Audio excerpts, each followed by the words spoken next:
CPI na December 10 state sin Thungna demand day protest Pangthoknaba Warepnakhre Chief Minister na law and order ngakpa ngamdabadagi Manipur gi fibam lusilakpani amadi mafam lauthou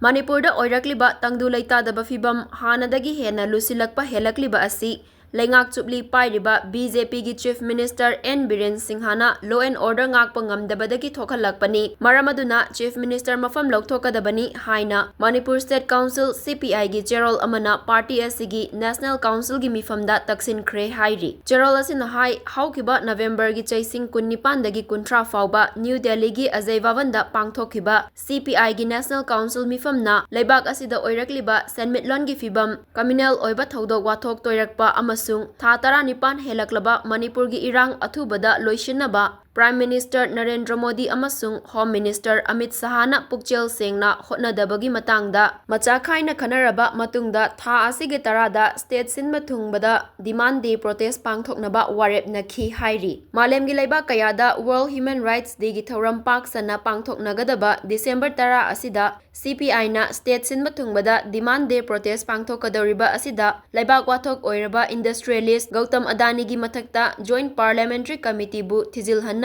Chathariba Parliament ki session asida Manipur gi wathok macha khaina khananaba lawmaker singda ahenba khudong chaba sing phanghanaba Manipur dagi afaspa Englishing ama chamapan yangkhai nipan lauthoknaba Pochai gi mamal hengatlakpa thingnaba communal gi hu sandokli basing faduna ain gi makhada chairak pinaba economic growth wanghanaba thabak fangdabagi wathok athubada loisinaba amasung income inequality chang wanglaga GDP changchat hantharakpagi dabi sing pukhatpa demand day protest pangthoktuna Narendra Modi gi ahum suba lenga ki asoiba thausil tharang sing miyamda khanghangani hairi National Council gi mifamna BJP na lengak sakti paiba state singda communal gi oiba thodok wathok toirakpagi matangdasu macha khaina khananainabaga loinana Bangladesh na minority Hindu singi mathakta ka henba miyot minai chatharakpagi mayokta Prime Minister Narendra Modi gi lengakna matam chana khut thingjindabagi akanba mawongda yaningdaba fongdokhi yumlon na balaibak ani gi mari naksin hannaba Narendra Modi na athubada Bangladesh ki mari leinaba authority ga wari shanafam thoi hainasu fongdokhi hairi